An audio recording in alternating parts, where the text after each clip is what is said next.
Welcome to Conversations with the Authors. Welcome back to Conversations with the Authors. I'm your host, Daniel. I'm Daryl. I'm Sandra. Thank you for pressing the play button, and thank you, Alexander Nakarada, for the intro as always. Today we're going to talk about the character growth, and we're going to talk about the character arc, and why it's so important. Now, we've talked about story structure before, and this is sort of like a more precise, intimate look into how something like that affects a character on a, character scale.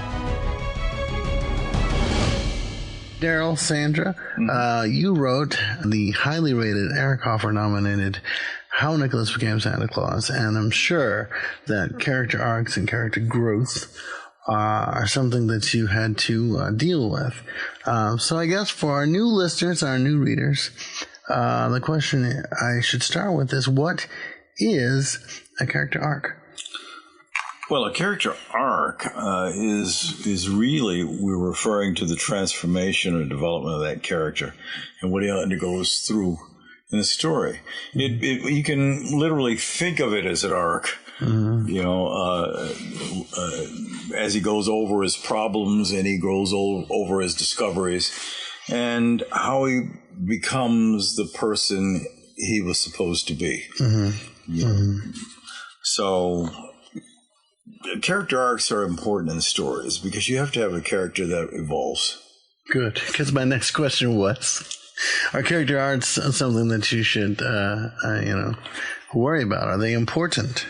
They're very important, especially when your environment is also one of the characters. Mm-hmm. Because as you said before, all of these things are what make our characters seem more realistic. They resonate with our readers, and it's these things that bring the characters to life. Just not just a character arc, but in real life, we have arcs.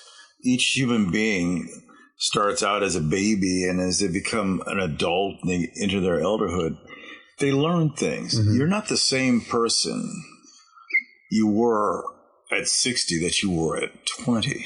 You change. Right. Because there's an arc. You've learned things. Right. You hear the old saying, I wish I knew then what I know now. Right. Because it would have probably changed your trajectory.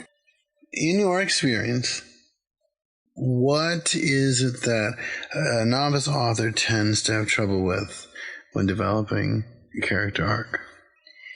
Making it relatable to the reader. Mm-hmm. I think forgetting that the character has to change. Mm-hmm. Mm-hmm. I think that's probably a freshman mistake. It's important to have some evolution. Right. Evolution is the basis of life on this planet, and evolution is the basis of change in the story and having an exciting story. Right, and in addition, novice characters, at least in my opinion, have difficulty creating realistic obstacles and conflict that effectively challenges their characters and their development, which, helps them move forward through the story. And having that said, you guys have written for a long time. While this is Nicholas in his third edition, you're not new to writing, creative writing. Right. So from a quote-unquote veteran standpoint, what would a veteran then have trouble with when writing a character arc? I think a veteran might have a problem with, well, if he's a veteran, he's probably gotten over that issue, one would think, but making too complex of an arc, right. I think.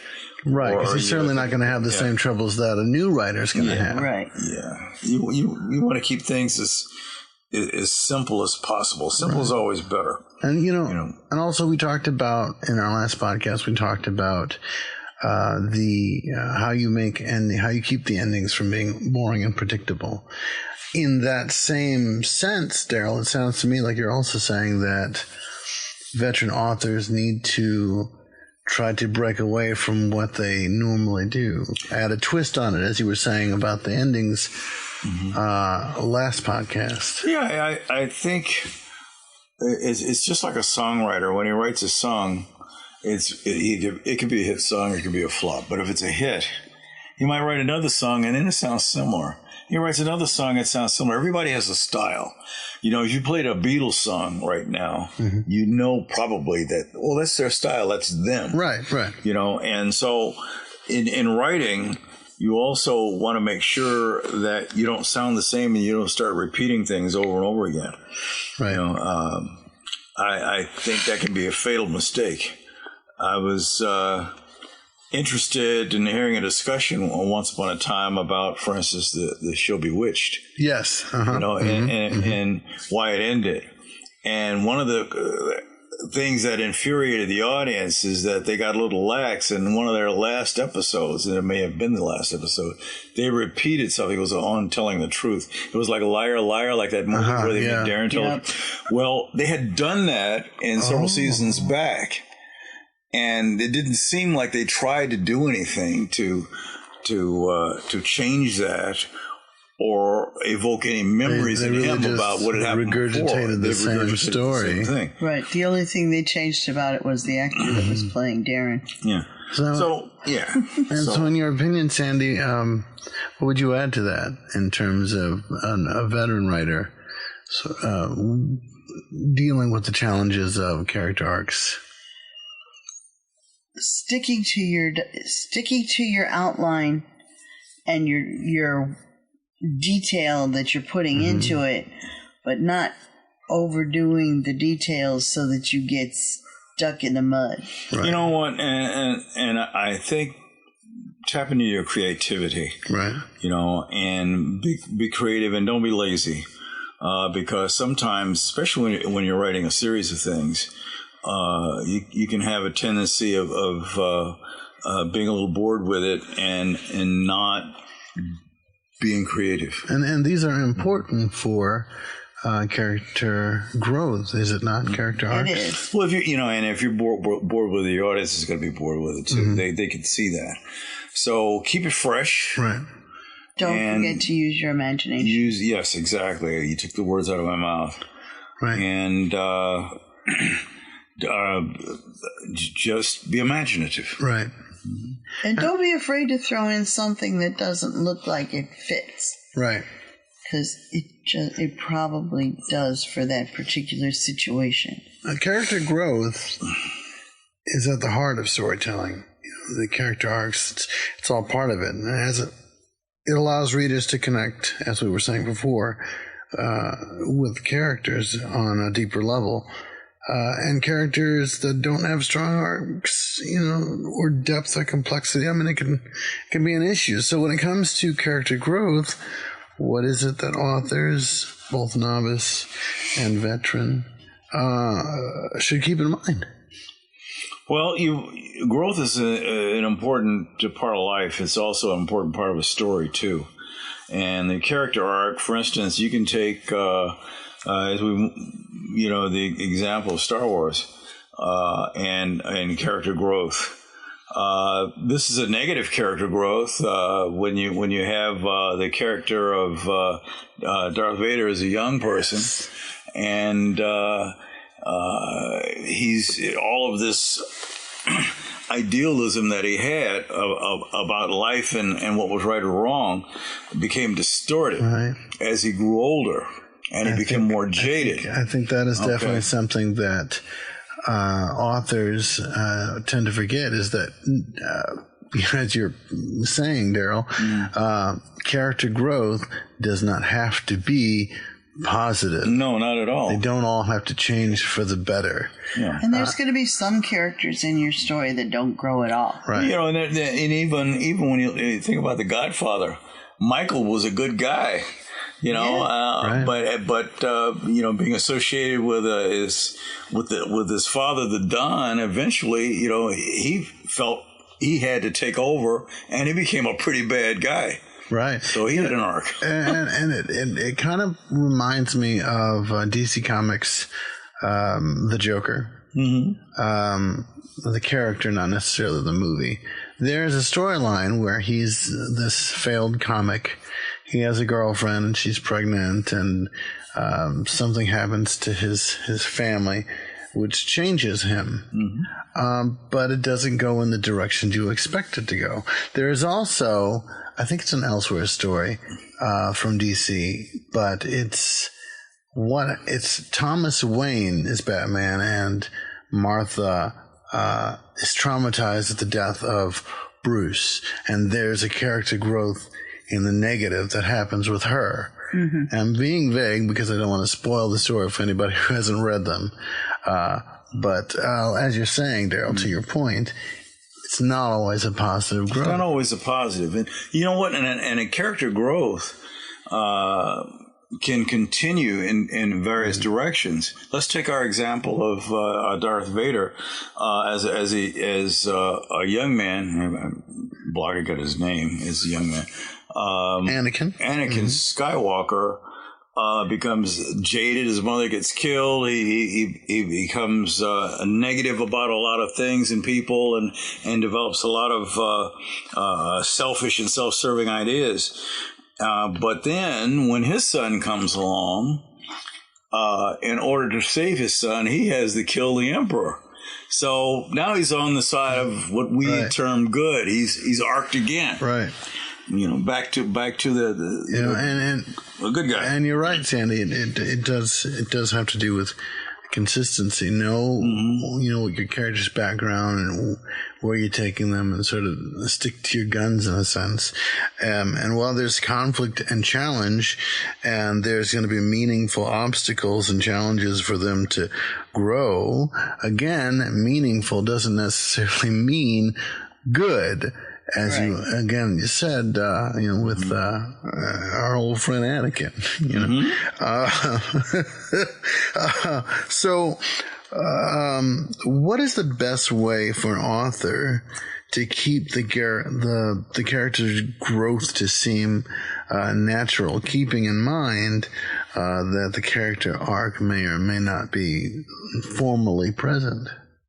Make your character interactions as natural as possible. Right. Watch the people around you. Read the newspapers and see how people interact. Read books to see how people interact, and then observe your environment too as well. And the people around you. There are people around you who are good people, who are bad people. There are some people who've changed. As they go through life. Right, and I think. In screenwriting, we talk about this a lot. I think, like you're saying before, to your point with the outline, that you should sort of establish a clear idea of who your character's personality, or what your character's personality is, and keep that in mind as you move them forward. So you know their weaknesses, you know their desires, you know their fears, you know their strengths, and you know what their weaknesses are. And know your environment. If you're like within How Nicholas Became Santa Claus, there's a lot of forestry involved. So I watched forest preserves through the seasons, all 4 seasons, for all the years I was writing the book. And before I turned the outline over to your father, that was 10 years. And forests, like in this story, can be a character too as well, because it changes and affects the people. But all of these people had either a good, intimate relationship with the forest, or they did not. And another thing that I think you do well, Daryl, certainly, is we talked how amazing your descriptions are within the book, and how it's very cinematic. It's very much like watching a movie. So you would probably agree with me when I say that I think that you should show and don't tell. Absolutely. Well, I think that's a common, instead of like explicitly stating that a character is, such and such, their actions or their decisions show this. It's sort of the idea of like your actions are stronger than right? Well, it makes me laugh a little bit. Right. I think about that. I remember when I was a kid watching the old Lone Ranger series, and when they were going on breaks between commercials, stay tuned for this exciting episode of the Lone Ranger. And I'm going like, he's telling me it's exciting, Right. How about showing me it's exciting? Let me be the judge. And so you show, don't tell. Is something that's pretty common in writing, and probably a pretty good thing to pay attention to, because nobody wants you to dictate to them whether this is good or this is bad. Show me with a story. One of my favorite inspirations when I was taking creative writing was a show called CBS Radio Mystery Theater. And it came on about 10:30, 11 o'clock at night. And Daddy and I would lay in the bed and listen to that at the end of the day, because we wanted something different than medicine to go to bed on. It was quite a bit different from television, too, because you had to use your imagination. Okay. And briefly, your story deals with an ensemble, much like The Avengers or Harry Potter or Lord of the Rings. And I've been told, by the way, that your book is better than all of those. I like ensemble. I prefer ensemble. What is the best way to depict character growth in an ensemble? Well, how the characters play off of one another, and that's the whole fun of having an ensemble, because you've got people with different belief systems, you've got people with different susceptibilities, and you've got people that are skeptics and believers, and you've got people who have all kinds of ideas about what they're doing and a different way of doing it.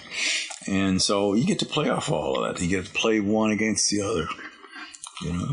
So I'm gonna throw you a curveball here. The world itself. You're building this world upon the story which is playing out here. The world can be a character, right? It is a character. Theoretically. How would you then show character growth for the world itself? Well, if in fact the world you're in is a character, you can show its evolution too, and how it evolves and changes. I'll give you an example. If you watch the movie Beauty and the Beast, the world was a character. It was dark, it was gloomy, and there were clouds all the time. It was always night. But and the resolution of the story at the end, and I don't think I'm spoiling it for anybody, the sun came back out, the green came back, and the sky was blue again. Right. It's sort of symbolism to the point. It really did evolve. In our story, as you went from scene to scene to scene, the light changed, the aurora changed, the odors changed, right. The sounds changed, the way the plants reacted. But all of these changes, like you're saying, would then reflect how the world has changed via the characters, whether it's the geography. Yeah, it was more than just natural changes that one would expect on the world. Right. But these were because of the actions and beliefs of the characters in the story too. Yes. And I guess when it comes to side characters and ancillary characters, it's really why you can't necessarily show how the bread maker's life has changed in terms of story arc or character growth. You can sort of subtly show the little differences.